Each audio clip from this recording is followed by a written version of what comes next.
Assalamualaikum warahmatullahi wabarakatuh. Segala pujian, keagungan hanya milik Allah. Salawat dan salam kita aturkan kepada baginda Rasulullah Muhammad sallallahu alaihi wasallam, sebaik-baik suri tauladan bagi kehidupan kita, yang mana Allah ciptakan nabi kita itu daripada golongan manusia, bukan dari golongan malaikat. Kenapa Allah ciptakan nabi kita dari golongan manusia? Agar kita sebagai umatnya dapat mengikuti langkah-langkah kehidupan beliau.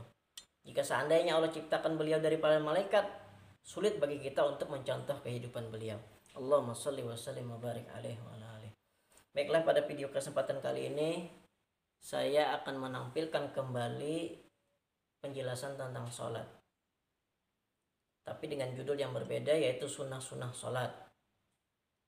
Apa saja sunnah-sunnah sholat? Sunnah itu maksudnya kalau dikerjakan berpahala, ditinggalkan tidak apa-apa. Akan tetapi sekali lagi, sayang sekali hal yang sunnah itu ditinggalkan. Apakah itu? Berpakaian yang terbaik. Berpakaian yang terbaik. Tapi kalau bisa diusahakan jangan berpakaian dengan warna yang terlalu banyak, karena itu hukumnya makruh.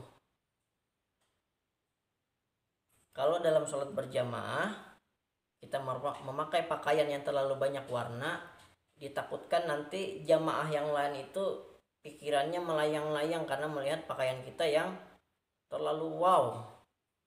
Kalau bisa satu warna aja. Kemudian lagi memakai wewangian. Wewangian itu cukup satu bau aja. Jangan terlalu banyak bau, nanti pusing orang yang ada di samping kita. Jadi memakai wangi-wangian itu hukumnya sunnah. Kemudian sholatnya dilakukan dengan berjamaah. As-sholatul jamaah afdalu min sholatil fadhi bi 27 darajah. Sholat berjamaah itu lebih utama daripada sholat sendirian dengan perbedaan 27 derajat. Apa itu derajat? Hanya Allah yang tahu. Sebagai contoh seperti ini, misalkan ada pilihan, mau dapat uang 1 juta atau mau dapat uang 27 juta. Kalau orang berpikir secara akal, maka dia akan memilih yang 27 juta. Nah gitu. Jadi maksudnya untungnya berbeda. Seseorang ini sholat, tapi nilai pahalanya berbeda. Tergantung usaha dia. Kalau dia berjamaah, dia dapat yang 27. Kalau tidak berjamaah, hanya dapat 1. Itu pun kalau sah sholatnya. Karena dalam sholat itu kita memerlukan kesempurnaan dari segi rukun qaul, rukun qalb, rukun fi'il, seperti yang saya sampaikan di video sebelumnya. Kemudian memakai surban. Kata Nabi Muhammad SAW, setidaknya 1 saja benang yang ada di bahu ini, maka hukumnya sudah termasuk sunnah. Jadi kita lihat kalau orang-orang yang soleh itu, mereka memakai sorban ketika sholat, itu hukumnya sunnah. Bukan masalah gaya, tapi ini memang contoh yang diajarkan oleh Rasulullah. Rasulullah itu memakai imamah, utrah, memakai burdah, surban yang ditaruh di bahu panjang. Kemudian imamah yang dililit di kepala. Jadi itu hukumnya sunnah.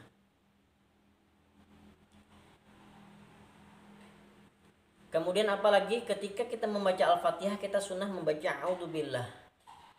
Tidak membaca a'udzubillah tidak apa-apa, tapi sunnah hukumnya apabila kita membaca a'udzubillah minasyaitonir rajim. Membaca ayat itu sunnah.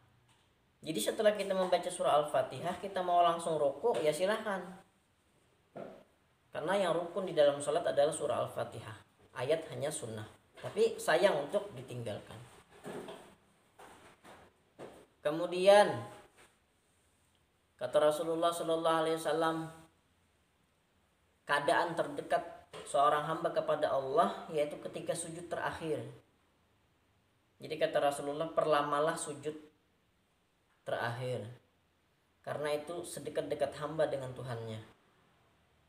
Oleh karena itu ada doa-doa yang dianjurkan Nabi Shallallahu Alaihi Wasallam dibaca ketika sujud terakhir. Contohnya seperti ketetapan hati di dalam iman, diminta wafatkan dalam keadaan husnul khatimah, diminta istiqomahkan dalam beribadah, diminta bertaubat sungguh-sungguh sebelum kematian tiba. Itu salah satu doa yang disunahkan oleh Nabi Muhammad SAW. Tapi ingat, doa itu hanya dilafazkan di dalam hati, karena ditakutkan apabila kita ucapkan di melalui lisan, apalagi menggunakan bahasa Indonesia, itu keluar daripada bacaan-bacaan sholat, dikhawatirkan akan batal sholatnya. Jadi di dalam hati, boleh bahasa Indonesia atau bahasa Arab. Nah, kemudian setelah tahiyat akhir, fil alamina innaka hamidum majid, kita disunahkan membaca doa berlindung daripada siksa kubur. Allahumma inni a'udzubika min adzabil qabri, dan daripada siksa neraka jahanam, min adzabi jahannam, wa min fitnatil mahya wal mamat, dan daripada fitnah kehidupan dan kematian, wa min fitnatil masihid dajjal, dan daripada fitnahnya masih dajjal. Karena di akhir zaman, kita ini sudah berada di akhir zaman. Kalau kita sempat bertemu dengan hari kiamat, itu nanti akan bertemu dengan Al-Masih Ad-Dajjal. Fitnahnya sangat besar di akhir zaman. Oleh karena itu kata Rasulullah, banyak nanti yang menjadi murtad di akhir zaman karena bertemu dengan Dajjal. Kita berlindung kepada Allah daripada fitnah Dajjal. Kemudian mengucap salam, Assalamualaikum warahmatullahi. Di sini ada doanya. As'aluka jannah wal afwa indal hisab. Ya Allah, aku meminta kepadamu surga dan ampunan ketika dihisab amal. Jadi ada doanya. Wan najata minan nar, ke sebelah kirinya. Nah, jadi banyak sunah-sunahnya, dan setelah sholat kita pun sunah untuk berwirid. Rasulullah SAW termasuk orang yang sangat sombong kepada Allah apabila setelah sholat dia langsung pergi.